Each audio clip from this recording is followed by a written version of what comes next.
El dret a caminar pel carrer sense por, sense rebre insults ni patir agressions per ser qui som o per anar agafats de la mà de la nostra parella.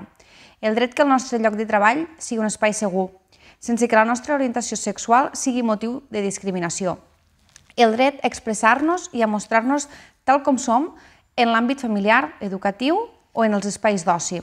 El dret al reconeixement de la nostra identitat de gènere i de la diversitat familiar per part de les administracions.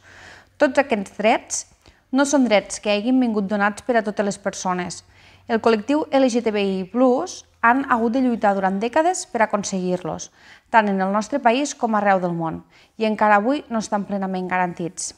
A Catalunya hi ha el desplegament de diverses normes, entre elles la llei 11/2014 i la llei més recent, la llei 19/2020 de 30 de desembre, d'igualtat de tracte i no discriminació, les quals pretenen reforçar mesures per assolir la protecció real i efectiva contra qualsevol forma o acte de discriminació o d'intolerància.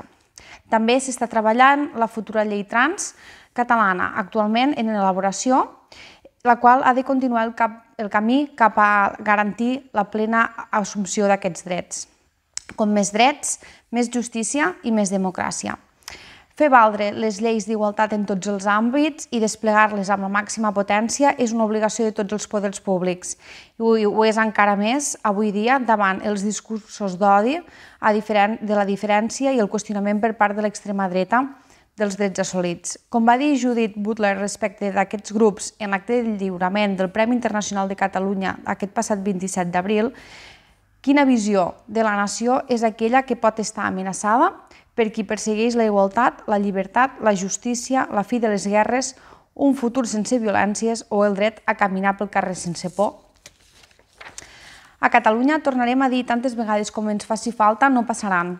Més que mai, les entitats dels poders públics del país defensarem el dret de les persones a viure en llibertat i treballarem per accelerar un canvi social que només serà possible si les polítiques feministes són trans inclusives, si les polítiques LGTBI+ són feministes i si totes aquestes polítiques són també antiracistes i tenen en compte l'edat o la discapacitat.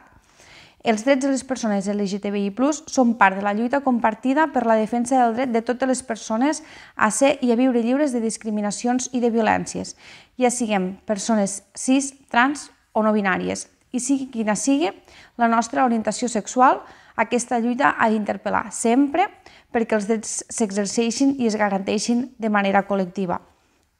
El Govern de la Generalitat ha recollit, juntament amb entitats membres del Consell Nacional LGTBI, com a òrgan col·legiat constituït, diverses reivindicacions que a continuació es concreten. Superar les dificultats que encara troben en el registre civil les persones trans per fer el canvi de nom o les famílies homoparentals per a registrar fills i filles. Instar el Govern de l'Estat a considerar de manera especial el dret d'asil i la protecció de les persones LGTBI+, que es troben en situacions de vulnerabilitat en els seus països d'origen i d'aquelles que no han pogut accedir a la regularitat administrativa i que la Generalitat tingui un paper decisiu en l'acollida d'aquestes persones. Continuar avançant en la formació específica del professorat en aquesta matèria, també en l'educació física i la pràctica esportiva, per tal d'afavorir la creació d'espais segurs i de confiança per a l'alumnat LGTBI+. Dotar els serveis d'atenció integral, SAI, de més recursos i dur a terme campanyes per tal de donar a conèixer aquest servei amb l'objectiu de millorar-ne l'atenció. Garantir el dret a la reproducció assistida de les dones lesbianes i els homes trans i la reducció de les llistes d'espera en aquest camp. Continuar amb la descentralització del servei trans amb la creació progressiva d'una xarxa funcional d'unitats de trànsit de referència territorial en l'àmbit d'atenció primària i la salut comunitària de Catalunya que atén a les persones trans. Millorar l'accés a la informació de les persones del col·lectiu amb discapacitat sensorial o física. Crear i administrar uns espais inclusius i segurs per a persones LGTBI+, així com fomentar la formació de persones que treballen amb persones grans i dependents. Tenir molt present el món rural, on el nombre de persones del col·lectiu es troba més invisibilitzat i dispers, i contribuir a disposar i a proporcionar espais de trobada per reforçar els serveis del suport a aquest col·lectiu.